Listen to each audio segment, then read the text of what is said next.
Good evening, good afternoon, whatever may be the case. Again, as I said before, my name is Cecil Young. Been coming to you for the last almost 3 years now, trying to highlight the civil rights violations that I wanted to bring forward to you. And now I think it's going to finally come to a final conclusion through city officials who are involved in this, and not were involved in it, but who have taken over the place from those of them that were involved in violating my civil rights in the beginning. So I hope that you will watch the show and you will tune into exactly what's being said, because my assistant will give you specifically word by word as to what's being said. And I hope that you will be able to digest whatever decision they come up with. Now, I've been told on April the 8th that they sent a letter out indicating to the effect that they're going to meet with me and all of the above, and we'll be talking about specifically what's on that letter there from the City Council, Newton, and from Council Anita Martinez. And again, I want you to tune into this because this has been going on, I guess, for about 18 years almost now, 19 years almost, give or take, that I've been going through. I've suffered physically, psychologically, and otherwise. And I hope to God that you will look at this and truly give you a true opinion as to, do you feel like I was right or was I wrong? But before I do that, I want to also give my condolences to the passing of the Pope. The Pope seemed to be a righteous man of God who seemed to have been able to touch a lot of people's lives. So for his passing, I want to say to those who were family members, my condolences to your passing, your loss. My condolences to the world, because he was a man of God who touched people all around the world. And I just want to say that it just goes to show you that we all still have a lot of work to do, because he set an example for those of them who are in high places in terms of what they can do and the kind of difference they can make in people's lives. By the way, he touched so many people around the world. So I hope to God that I can be a little reflection of some of what he did to a degree. And you know what's so amazing about all this? It's like it all seems to be amazing that Jesus rose up on the Easter, and he passed on that Monday morning, and it's like, you know, and I look at Dr. King April, he passed away, was taken out of here. And I wonder if April has some kind of a special connection to me, because I was born in April as well, and I wonder if this is the reason why I have part of that God gave them, a little bit about being compassionate about what you do for people. And that's the reason why I stick to what I stick to when I do say what I say, because I do what I do not because I have to. Most of everything that I've been presented to you, I've done it because I wanted to, not because I had to. Okay, I've had a good life in terms of me being able to achieve what I've been able to achieve, and I want to highlight some of that, because you're going to have City Council member Ernest Newton, Anita Martinez, as well as a number of city officials who my assistant will give you the names of those folks who will be involved in this matter.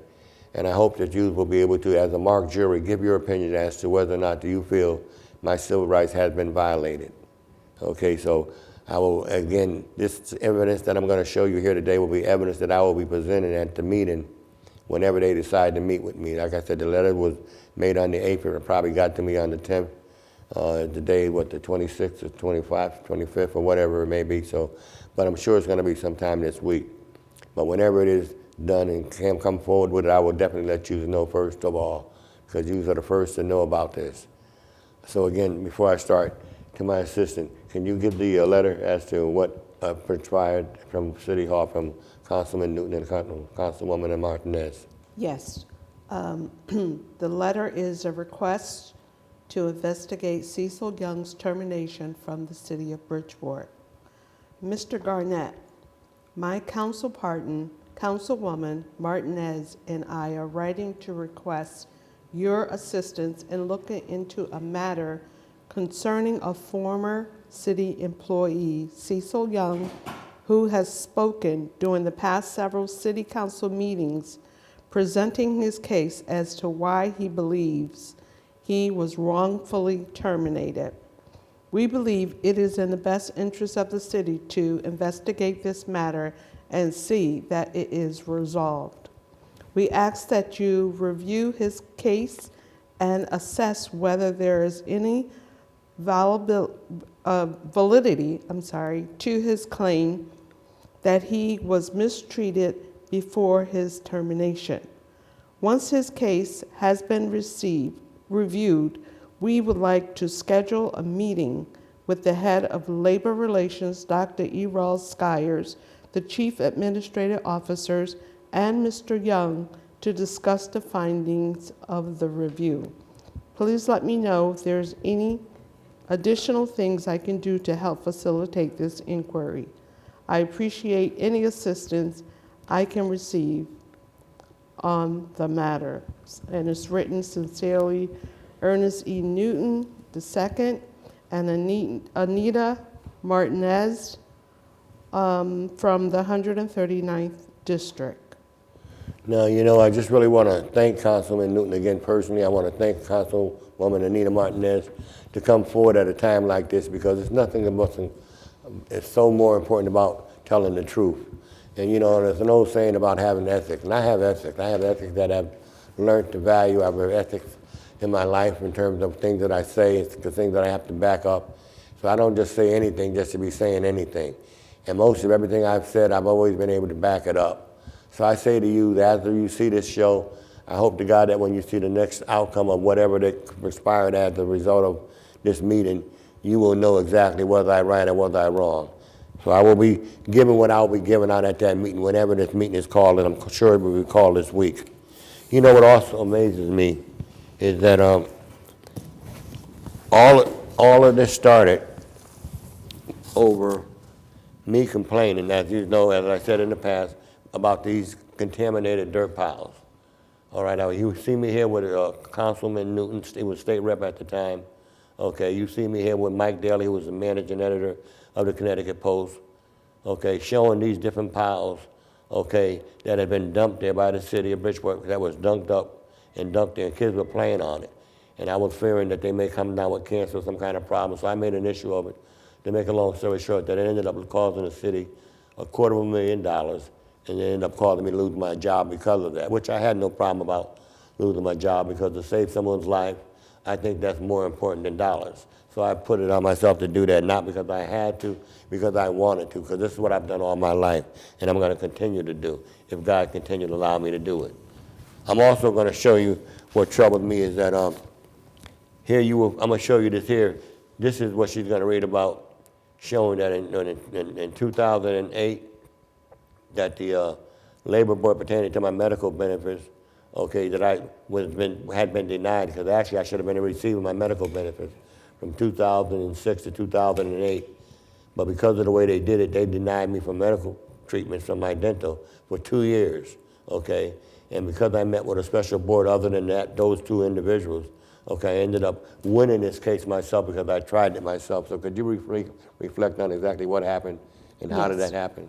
Okay, facts. Cecil Young Grievant was employed by the city of Bridgeport for 27 years, and most recently as a security guard at the City Health Department. Grievant signed a waiver not to have NAGE/IBPO, the union, representation in this grievance, and appear before the panel without counsel or union representative. At issue in this grievance is whether grievant is entitled to a continuation of health benefits under Section 19.5 of the Collective Bargaining Agreement, other known as CBA, which provides health benefits under Section 19.1 and insurance under Section 19.2 shall continue to be provided for suspended employees throughout the period of suspension. Such health benefits and insurance shall continue to be provided for terminated employees who have filed a timely grievance of such terminations under this agreement until a final decision on such grievance in arbitration or 6 months from the date of termination, whichever is sooner. Grievant left the employ of the city on March 20th, 2006, and the Section 19.5 6 months expired on September 20th, 2006. The grievant was sent a letter dated March 10th, 2006, City Exhibit 3, which states, in accordance with the city's attendance policy, upon an unauthorized absence of 3 or more consecutive days, the employee will be deemed to have resigned from employment. You must return to work immediately, or you will be deemed to have voluntarily voluntarily resign your position as security guard with the city of Bridgeport. Grievance was terminated by the city due to his alleged failure to comply with the city's attendance policy, whereby he was absent for more than 3 consecutive days without authority and was deemed by the city to have resigned from employment. Now, did you hear that there? Now, did you hear clearly what she said, that I had to resign from employment? Now, here's what troubles me, is that to have these city officials and state officials get involved with such a matter that clearly shows, if you read this here exhibit here, what does this exhibit here says pertaining to my termination? This is my termination letter. Do you have that there, a copy of that? No, I All right. don't have Well, here's that my one. termination letter that says that I hereby, because you have not returned to work as of March 16, 2006, your position with the city is hereby classified as unauthorized, and therefore you have been immediately terminated from this position as of March 16, 2006. It troubled me that she would say that, and the city would even allow that to even go on, okay, for as long as they allowed it to go on. Knowing good and well on March 6, 2016, you see here a time card showing that I was at work on March 16, 2006, indicating that I would likewise be going for a colon exam on March the 20th, March the 17th, okay, in 2006. You have both of these exhibits here clearly showing you in black and white. You also have here on this same notepad a note taken from Dr. Evans' assistant, Etha, telling her that Cecil will be leaving at 10:30 because they plan on getting married. So we're gonna have to leave at 10:30 because he has to get flowers in order to get ready to get married. Okay, you got that note. That's Dr. Evans' secretary's note. What troubles me is that, okay, that was not good enough. But before all that even happened, I first had asked for, my doctor had asked for a medical leave of absence from the job from 2/27 to 3/25, okay, for a month, okay? And here's a doctor note that they denied it because they said it was literally strips of paper. You see, this is not no strips of paper. This is Dr. Albert Walters' letter, okay? Over here you have another letter that was sent, okay, from Dr. Walters' office. It was signed by Dr. Walters, okay? It was faxed over to his office, okay? But they still didn't accept it because, okay, they didn't give a diagnosis as to what he was treating me for, all right? It troubled me that they would totally disrespect this man's character, his intelligence, by doing that. They forced me then to have to produce, okay, a documentation showing that I was being treated for extreme anxiety, which is a personal matter, which I should not have had to have done, okay?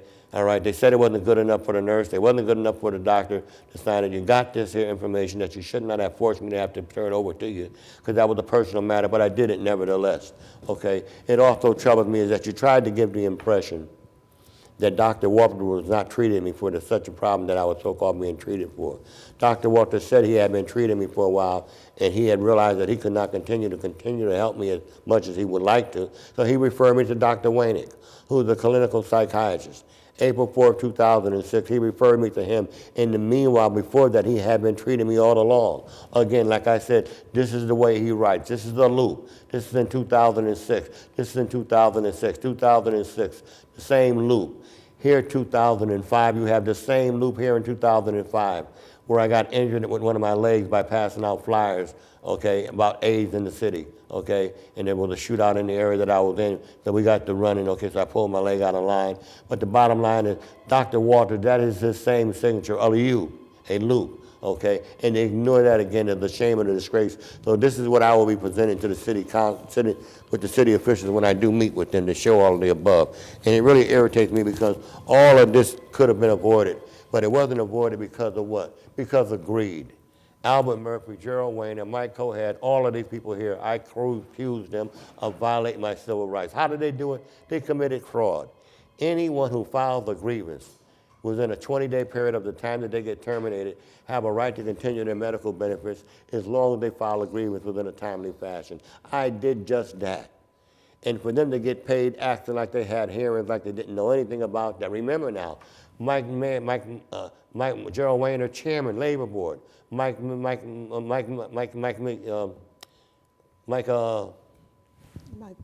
Cohad, He's a manager from the management department of the labor relations. They know the law. They know the procedures. Yet and still they got paid. Why did they get paid? They got paid because I accuse them of committing fraud because they know the law, because they are in charge of this law. They're in charge of running this department. They know the procedures, but instead they ignored the public. They ignored the taxpayers by taking advantage of me, by allowing the city to get away with unjustly firing me for me exposing them for doing something that they should not have been allowed to do and get away with. That's what they did. Here's proof of that. Here's what troubles me as well, okay, is that thank God for this Assistant Attorney General Mitchell, all right? Attorney Blumenthal at the time, okay, thank God Assistant Attorney Blumenthal at that time when he was Attorney General, he had the guts to assign Assistant Attorney General Mitchell, who was his assistant at the time. He apparently gave him the power to take this by the bullhorn and to run with it. And he ran with it. And he produced it results, okay, that caused the state auditors to give their findings. He produced them to give their findings as it relates to whether or not they had committed fraud or not. Okay, this is what this man here did, okay? All right, and then to have the Attorney General now tongue who can't find any of my information, I say is a shame and a disgrace. Especially when you find here the Labor Board Committee, likewise, a part of that, his statement from Murphy, okay, Mike Coed, all right, and the others to give the impression that my doctor's note was literally strips of paper. My doctor's signature was unillegible. That is the reason why you agree with them to terminate me. I say shame on you. That was no reason for the Labor Board to go along with this. The only reason why they went along with that was because they got paid. And I say to you, thank God for Mr. Mitchell being the way he was. He told the truth. He told the truth so well to a point where in 2010, just a year later, he called the state auditors to investigate this matter and to give them their findings. Okay, so he couldn't give me all of the findings, but he let me, the state auditors gave me a copy of their findings they gave to the state auditor, to the Attorney General's office. Now Tunk said he can't find it. Well, here are the file numbers. Here are some of the case numbers pertaining to my matter. Why you can't find that? You can't find it because somebody is hiding it?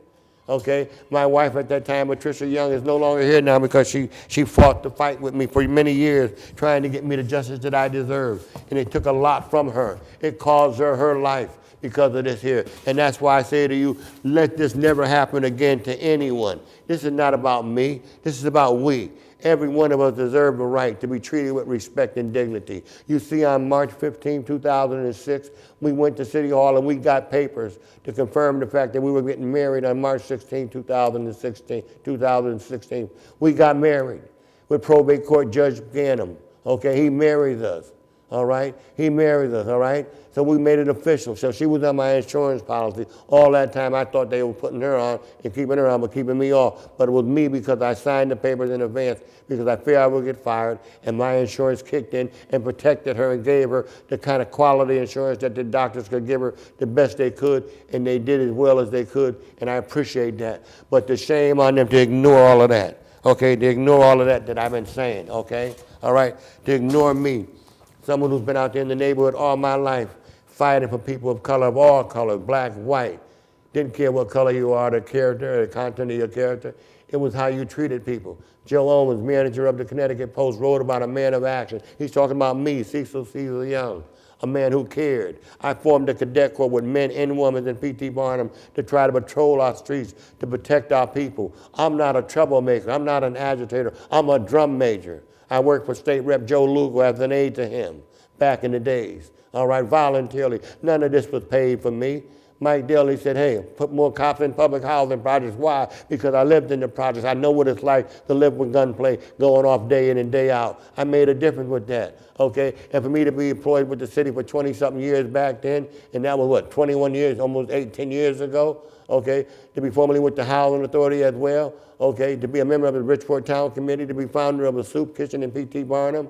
I mean, the Work Fair program, I ran that program. I created that program to feed those who could not feed themselves, who were forced to work for the city of Bridgeport for the monies that they were receiving from the city. I forced over 200 people to work different places around the city. Okay, I made a difference. I was Mayor Tom Busey's aide, all right, for many years for free. I was aide to State Senator Sal DiPiano for free. All right, I found that the community service division, which is community service division, police department. So I'm familiarized with community policing. Okay, all right. That's why I said, okay, I went to Central High School. I don't know how I got through up to that far, but the bottom line is I talked about forming the East End Community Police Post. There's the police post that is still on Stratford Avenue. They never opened it up. Why? Because the group got broken up, because we got divided, and people started getting blessed, and they forgot about what our goals and our objectives were, and we thought that we still got the storefront, but the police posts still need to be put there because we're turning the East End around, but we're going to need things like that to maintain it. I was a talk show with Russ Knight, WDJZ, for many years. I've been community activist all my life, helping people do the right thing as much as I can. I talked about community policing, okay? I talked about community policing. Why?